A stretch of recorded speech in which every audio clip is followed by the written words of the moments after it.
The cameras flashed like lightning across the stage, but nothing could eclipse the storm that was about to break. The room, packed wall to wall with reporters, aides, and political operatives, buzzed with the restless hum of anticipation. It was supposed to be another routine debate night, a verbal sparring match, scripted sound bites, the same old noise. But then, like a dagger thrown in the dark, Karoline Leavitt leaned into her microphone and delivered the words that would stop America in its tracks. Go back to India. The sentence didn't just hang in the air, it sliced through it. A collective gasp rippled across the chamber, as if oxygen itself had been snatched away. Some in the audience shifted uncomfortably in their seats. Others widened their eyes in disbelief. Phones lit up instantly. The phrase already stamped into viral immortality before Patel could even open his mouth. For a brief, suspended moment, there was silence. The kind of silence that carries its own weight, heavy with judgment and history. Everyone in that room knew what had just been said wasn't simply an insult hurled at a political opponent. It was a sentence soaked in centuries of exclusion, a weapon forged for bigotry. In that silence, Leavitt smirked, convinced she had landed the blow that would humiliate, diminish, reduce. But then all eyes shifted. Kash Patel, the man who had just been told to reject his own belonging, sat calm, still, almost statuesque, his hands clasped loosely in front of him, his gaze steady, his expression unreadable. Where another might have flinched or fired back in anger, Patel didn't either. Instead, he let the moment breathe, as though he understood the gravity of what had just unfolded, that this wasn't just about him, but about every immigrant who had ever been told they didn't belong. And in that calmness, tension coiled tighter. The crowd leaned in. Even the cameras seemed to zoom closer, waiting, desperate for his answer. Because everyone knew what Kash Patel said next wouldn't just define the night. It would define the narrative. It would decide whether hate would stand unchallenged or whether dignity could rise and silence it. But no one, not Leavitt, not the audience, not even those already tweeting furiously, was prepared for the comeback that Patel was about to deliver. The insult could have ended there, a reckless flash of arrogance destined to fade into tomorrow's news cycle. But everyone in that room knew it wouldn't. Because this wasn't just about politics, or even about two clashing personalities. This was about America itself, the question of who gets to claim its story and who gets pushed to the margins. Go back to India. The phrase was more than a cheap jab. It was the echo of every slur ever hurled across schoolyards, workplaces, and neighborhoods. It was the recycled anthem of fear that immigrants have been forced to hear for generations. It carried with it the heavy implication that no matter how much you serve, no matter how hard you work, no matter how much you sacrifice, there are some who will always look you in the eye and say you do not belong. And that is why the room's silence felt so suffocating. Every second stretched longer, every glance darting nervously between Leavitt's self-satisfied grin and Patel's measured calm. It wasn't just Kash Patel on trial in that instant. It was the millions who had carried the immigrant dream on their backs, who had built families, businesses, futures in this country, only to be told they were permanent outsiders. The stakes were clear. If Patel absorbed the insult without response, it would signal that voices of hate could go unchallenged. If he lashed out in anger, it would confirm every stereotype his detractors secretly wished to see. But if he rose above it, if he found the words that could slice sharper than the insult itself, then this moment would not only belong to him, it would belong to history. The tension was electric. You could almost feel the air thick with the weight of expectation. Reporters were already drafting their headlines in their heads. Viewers at home leaned closer to their screens. Supporters of Leavitt waited for Patel to stumble, while immigrants across the country, watching through glass screens in living rooms, diners, and subway cars, waited for him to speak on their behalf. Because the truth was undeniable. This was no longer just a debate. It was a battleground for identity, a test of who defines American, a clash between a narrow, exclusionary vision of this nation and the vast, diverse, beating heart that actually sustains it. And the fear coursing through the audience wasn't whether Patel would answer. It was how. Would his response merely defend his honor? Or would it turn Leavitt's words into a mirror that reflected her own smallness? Would it quiet the room or shake the entire country? One thing was certain. The insult had lit a fuse, and everyone could hear the ticking. The explosion, when it came, would not be contained to four walls and a debate stage. It would spread into homes, headlines, and hashtags. The question wasn't if Patel would answer. The question was how much the nation would change. You have to step back and see the figure who delivered them. She didn't stumble into that insult by accident. It was the culmination of a pattern, an attitude sharpened by ambition and hardened by a worldview that feeds on division. Leavitt built her rise not on bridges, but on walls. She wrapped herself in a brand of politics that thrives on shock, on provocation, on the idea that every insult is a weapon and every opponent a target. To her supporters, this made her bold, unapologetic, unafraid to say what others won't. To her critics, it made her reckless, dangerous, willing to trade decency for applause. Her public record carried the same thread, sneering dismissals of diversity, mocking quips aimed at women she disagreed with, fiery one-liners designed not to persuade but to humiliate. It was a formula she had perfected: turn every debate into a spectacle, every exchange into a viral clip. And in that moment on stage, when she told Kash Patel to go back to India, she believed she was playing her part flawlessly. But arrogance is a double-edged sword. What made Leavitt appear fearless to some often exposed a deeper fragility to others. Because behind the bravado was a career built less on substance and more on spectacle. She could dominate a headline, yes, but could she withstand the test of truth? Could she stand against someone whose very life embodied the values she dismissed? Leavitt had convinced herself that insult equaled strength, that sharpness of tongue equaled sharpness of mind. But history shows otherwise. Every figure who leaned on division eventually found their words turning into chains, dragging them down. And for all her confidence in that moment, there was an unmistakable sense that her line, "Go back to India," wasn't just a jab at Patel. It was a mask slipping. It was the exposure of something raw and unrefined, a glimpse into the very smallness she tried to hide with volume. The irony was glaring. In attacking Patel's heritage, Leavitt exposed her own weakness, a vision of America so narrow, so brittle, it could not withstand the sight of someone different succeeding. Instead of challenging Patel's ideas, she had chosen to challenge his very existence. And in doing so, she revealed not only her disdain, but her fear. Because fear is what fuels such insults. The fear of losing cultural ground, the fear of being overshadowed by those who embody the American story more authentically than the self-proclaimed gatekeepers. As the room replayed her words in silence, it became clear that Leavitt had crossed an invisible threshold. She had stopped being a debater and turned herself into a cautionary tale. She believed she was writing Patel's humiliation, but in reality, she was sketching her own downfall. And still she smiled, certain she had landed the strike. Convinced she had cornered her opponent, blind to the fact that the very arrogance which propelled her onto the stage was about to dismantle her in front of the entire nation. Because history has no patience for villains who underestimate their heroes. And Karoline Leavitt had just done exactly that. Before the insult, before the silence, before the entire nation leaned in to hear what he would say, there was the story of Kash Patel, a story that made him more than a politician, more than a strategist, a story that made him the embodiment of why Leavitt's insult cut so deep and why his response would matter so much. Kash Patel's journey did not begin in the corridors of Washington.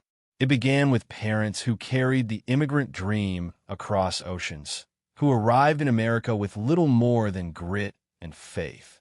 They worked hard, not in glamorous offices, but in the kind of places where every dollar is earned by hand, where sacrifice isn't abstract. It's lived every day. For Patel, childhood was never about entitlement. It was about watching his parents struggle to make rent, about late nights spent studying because education was his ticket forward. He grew up hearing the same line Leavitt would one day throw at him: "Go back," not as a politician, but as a child walking home from school, his backpack heavier than his shoulders could bear. Those words had followed him his whole life, echoing from strangers, classmates, critics. And yet, each time, he refused to bend. Instead, Patel leaned into the very values that America claims to prize: discipline, service, patriotism. He became a lawyer, a public servant, and eventually a trusted figure inside some of the highest levels of government. His record was not defined by bitterness, but by contribution. Years spent working on national security, on policies that safeguarded the very country some accused him of not belonging to. And it wasn't just career. It was identity. Patel carried with him not only his family sacrifices, but the countless sacrifices of immigrants like them. Every insult aimed at his ancestry was countered by the undeniable fact of his Americanness, proven not by words, but by service. That is why Leavitt's insult landed differently. To the untrained ear, it was just another political jab. But for Patel, it was a hauntingly familiar refrain, one he had endured in silence for decades. Only this time, he was no child on a playground. He was a man who had earned his place, who had built his credibility brick by brick, who had risen through the very system that once doubted him. And that was the power in his calmness. He didn't need to lash out. He didn't need to prove his belonging to Leavitt or to anyone else in that room. His very existence, his record, his journey, his story was already proof. The question wasn't whether Patel belonged. The question was whether America was ready to admit it. Every immigrant watching could see themselves in him. Every son and daughter of sacrifice could recognize the long nights, the dismissals, the doors slammed shut.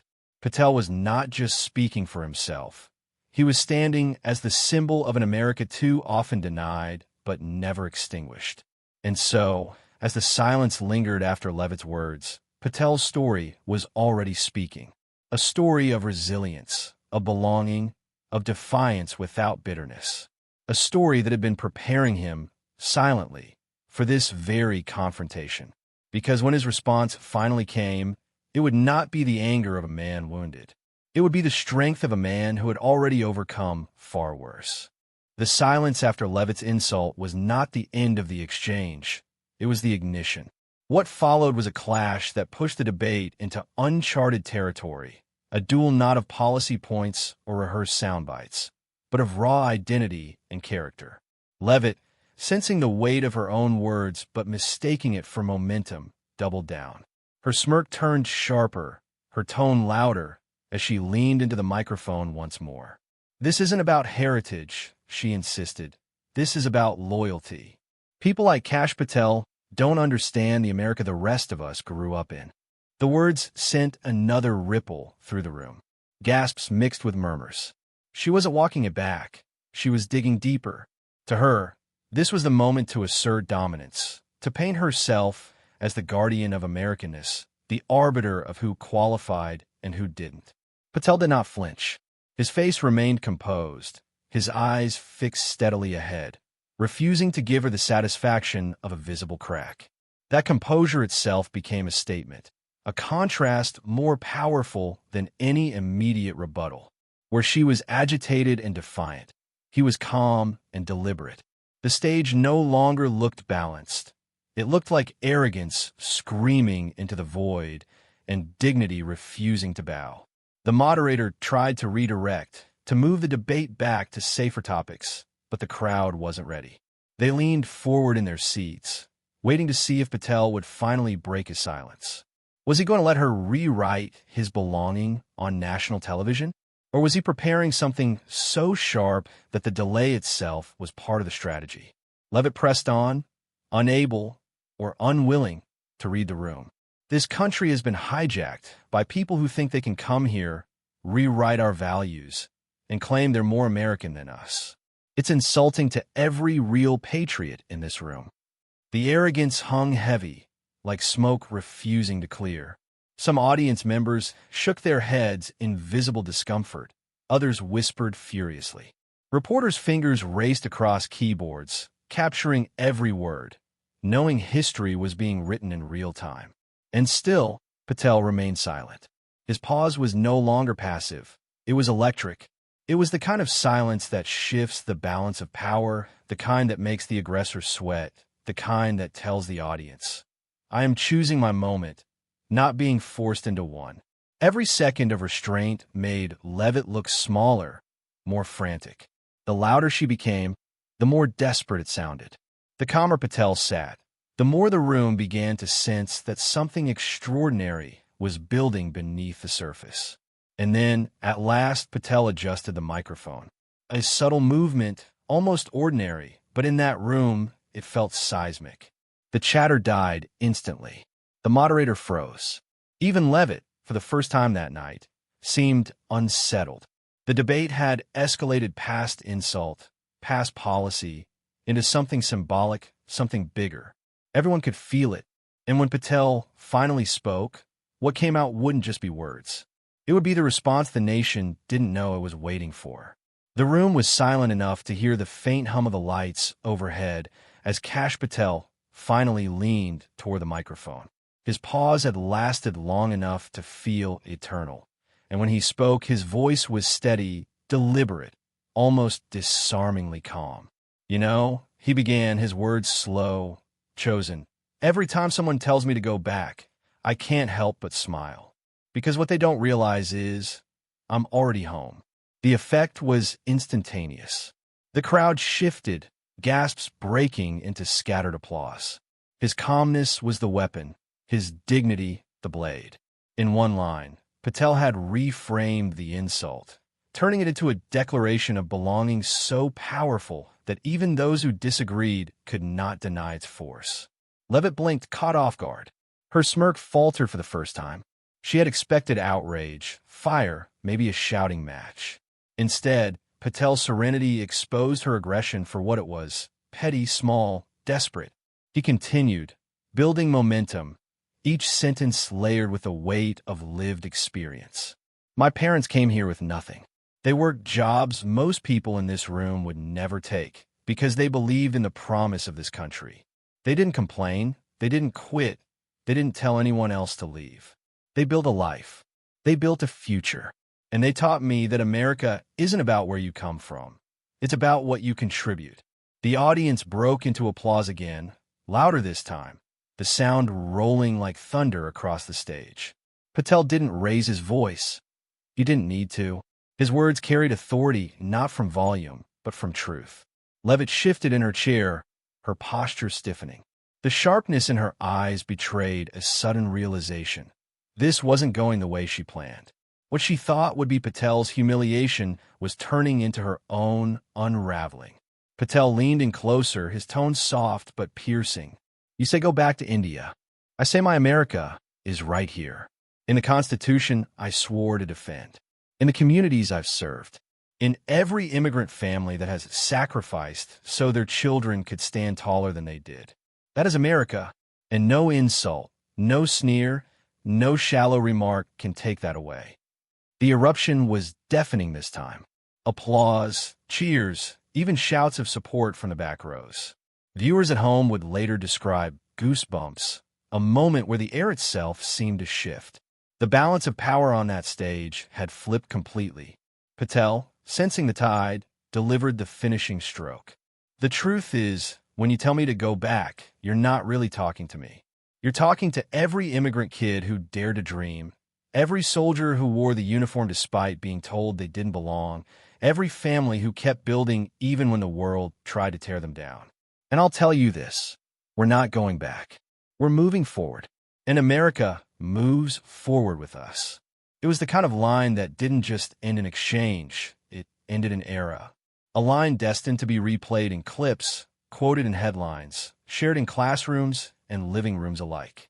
Leavitt sat frozen, her earlier bravado shattered. The crowd wasn't looking at her anymore. All eyes were on Patel, the man who had just transformed an insult into a declaration of triumph. And as the applause roared, one thing was undeniable. This wasn't just a comeback. It was a mic drop heard across the nation. But what happened after the debate, the ripple effects, the firestorm online, the cultural shockwaves, would prove even more explosive. When the debate ended, the crowd was still buzzing. Some lingered in their seats, still replaying Patel's words in their minds, while others rushed to the exits with phones already out, calling friends, texting family, posting online. Did you hear what Patel just said? What had begun as a heated exchange inside one room was about to spill into the bloodstream of the nation, igniting conversations from kitchen tables to cable news studios. The first wave hit social media within seconds. The clip of Patel declaring, "I'm already home," spread like wildfire. Twitter timelines exploded. Hashtags formed instantly. Hashtag already home. Hashtag Patel versus Leavitt. Hashtag go back no more. Millions of views stacked up in minutes. And before the debate moderators even wrapped up their closing remarks, Patel's line had become the #1 trending topic nationwide. Comment sections lit up with raw emotion. Immigrant families shared their own stories. Parents working long nights, children facing taunts, the quiet resilience of people who had been told to leave but refused to go. One tweet read, "When Patel said he's already home, I felt like he was speaking for me, for my father, for every sacrifice we made. Tonight I cried." Another simply posted the clip with the caption, "This is America. This is us." But the shockwaves didn't stop at personal stories. Politicians scrambled to react. Progressive leaders hailed Patel's response as the embodiment of dignity, a textbook example of turning hate into strength. One senator tweeted, "Kash Patel just reminded us all what America truly stands for: contribution, service, belonging." His words will echo far beyond this debate. Even some conservatives, uneasy with Leavitt's naked hostility, distanced themselves. A Republican governor remarked on live TV, "Disagree with Patel's politics all you want, but telling someone to go back crosses a line. That's not leadership." Cable news seized the moment. Headlines blared across screens. Patel's comeback rocks debate. Leavitt under fire for go back insult. Immigrant story shakes national conversation. Panels of commentators dissected every second of Patel's delivery, praising his composure, marveling at his restraint. Body language experts weighed in, noting how Patel's calmness amplified his power. "He didn't fight the fire with fire," one analyst explained. "He extinguished it with ice." Meanwhile, Leavitt found herself on the defensive. Her campaign scrambled to spin the moment, releasing a late-night statement claiming her words had been taken out of context. But the damage was irreversible. The clip was too clear, too visceral. No spin could erase the smirk on her face, the tone in her voice, the weight of the insult. Overnight, she became a symbol of everything small, mean, and exclusionary. Her name trended not for dominance, but for disgrace. The second wave of shock came the following morning, when newspapers carried Patel's words on their front pages. "I'm already home," read one bold headline above an image of Patel standing tall, calm, unshaken. Editorial boards praised the dignity of his response, with one writing, "In a single line, Patel gave voice to millions who have been told they do not belong, and he did so not with rage, but with truth." Schools picked it up too. Teachers across the country reported students bringing up Patel's line in class. Some played the clip as part of discussions on identity, citizenship, and belonging. In immigrant-heavy districts, children told their teachers, "That's what I feel when people say I don't belong here." Patel's words weren't just replayed. They were relived in classrooms, giving validation to those who needed it most. Late-night comedians joined in as well. On stage, one mocked Leavitt's arrogance. She told Patel to go back, and then he sent her back to political irrelevance. The audience roared. Another simply played Patel's clip unedited, pausing for the laughter and applause that erupted naturally. Celebrities chimed in. Actors, musicians, and athletes shared Patel's words with their millions of followers, framing them as a rallying cry for dignity and diversity. A Grammy-winning singer tweeted, "This man said what every immigrant has felt in their heart. We are home. We belong." The ripple effect was undeniable. The cultural world had absorbed Patel's line and was now amplifying it to audiences far beyond politics. But perhaps the most powerful validation came not from the famous, but from the ordinary. Across the country, Patel's words became part of everyday conversation. In grocery stores, in subway cars, in community centers, people repeated them. We're already home. For those who had carried silent burdens, it felt like a collective exhale, a reminder they were not alone. At the same time, immigrant children began using Patel's words as a shield. Parents reported their kids quoting him on playgrounds when teased about their heritage. "I'm already home," they would reply, with a confidence that surprised even their parents. Patel's mic drop moment had transformed into a mantra, a simple phrase loaded with courage. And as with every cultural explosion, the backlash came too. Leavitt's staunchest supporters doubled down, accusing Patel of playing the victim card, claiming the outrage was overblown. But their voices were drowned out by the sheer scale of Patel's resonance. The majority of Americans, regardless of politics, could recognize the dignity in his words. The backlash, far from weakening the moment, only magnified it, because each dismissal reinforced the importance of what Patel had said. The debate clip was replayed in primetime specials, replayed at rallies, replayed in campaign ads. It was no longer just a comeback. It had become a movement. Patel himself became a symbol, not of politics alone, but of identity, belonging, and resilience. His line didn't just silence one opponent. It gave voice to millions. By the end of the week, polls showed a staggering shift in public perception. Leavitt's favorability plummeted, while Patel's soared. The numbers, though important, told only part of the story. What mattered more was the cultural realignment, the way one man's dignity had forced the nation to confront its own contradictions. In living rooms, immigrant families sat a little taller. In workplaces, people spoke with more confidence about their identities. Online, the conversation shifted from exclusion to inclusion. It was as though Patel's words had unlocked a new permission to belong unapologetically, to claim Americanness without hesitation. And yet, as powerful as the shockwaves were, they set the stage for something even greater. Because the real question wasn't just how Patel's words changed that debate. It was how they would reshape the narrative of identity in America moving forward. What Patel had said was unforgettable, but what it meant for the future was still unfolding. And the nation, watching closely, knew one thing for certain. This was not the end of the story. It was only the beginning.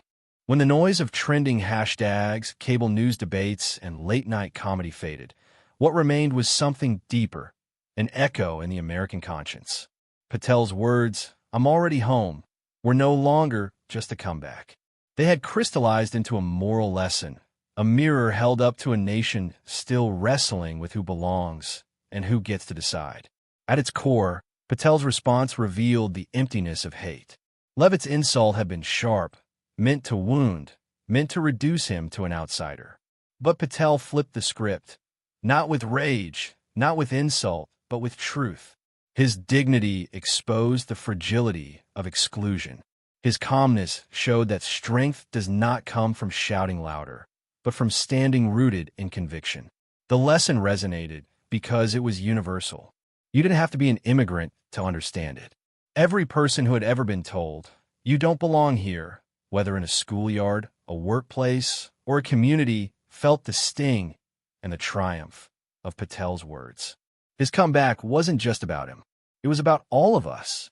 America's story, after all, has always been one of belonging through struggle. From the waves of immigrants who crossed oceans, to those who endured chains and still carved out freedom, to every family that sacrificed so their children might have more, Patel's defiance tapped into that shared inheritance. Home is not granted by the arrogant. It is built by the resilient. And in that moment, Patel embodied a truth often forgotten in the shouting matches of politics. Americanness is not about ancestry. It's about contribution, service, and belief in the promise of equality. He reminded the nation that citizenship is not a gift handed out by gatekeepers. It is a birthright earned through sacrifice, dedication, and love of country. The moral clarity of Patel's response also revealed something else. That dignity is contagious. It spreads. His words gave strength to children who faced taunts on playgrounds, to workers overlooked in boardrooms, to families who have been told to hide their accents. Suddenly, there was a new language of belonging. "I'm already home." 3 words that carried the weight of centuries. 3 words that could silence cruelty. 3 words that could unite strangers under the same roof of identity. But the lesson wasn't just for those on the receiving end of prejudice. It was also for the nation as a whole. Patel showed that America's strength has never come from purity tests or walls of exclusion. It has come from the very people once told to leave.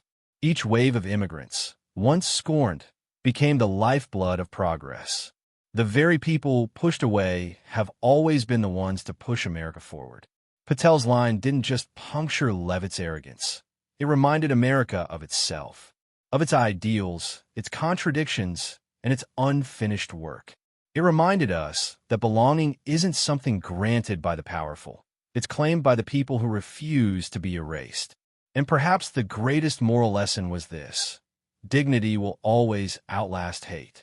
Insults fade, but truth endures.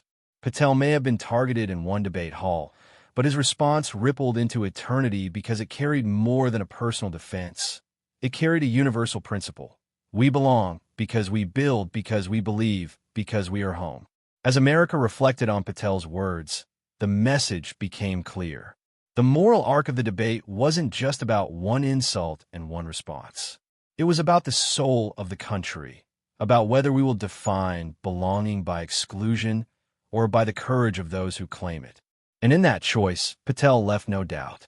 The lesson was not only heard, it was felt. America, at its best, is not a gated community. It is a home, already built, already lived in, already shared by millions who, like Patel, stand tall and declare, "We are already home." And so, what began as an insult meant to silence one man became a declaration that empowered millions. Karoline Leavitt's attempt to strip Kash Patel of belonging instead gave him the stage to remind America of something timeless. Dignity will always speak louder than hate. Patel's words, "I'm already home," are more than a comeback. They are a blueprint for resilience, a lesson that no matter how loud the voices of exclusion grow, they can never erase the contributions, the sacrifices, the lives of those who already belong. His story is proof that the true measure of Americanness isn't where your parents came from, but what you stand for, what you give, and how you rise when someone tries to push you down. And as the clip continues to echo across living rooms, classrooms, and communities, it carries a challenge for all of us. Will we shrink back when hate tells us we don't belong?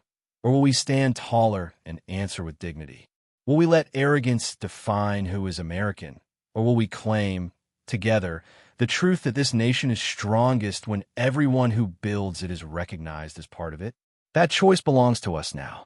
So if Patel's words moved you, if they reminded you of your own worth, your own place, your own voice, don't let the moment fade. Share this story. Carry it forward. Tell someone else you're already home. Because in the end, America's greatest strength isn't the walls we build, but the voices we raise together. And today, that voice is ours.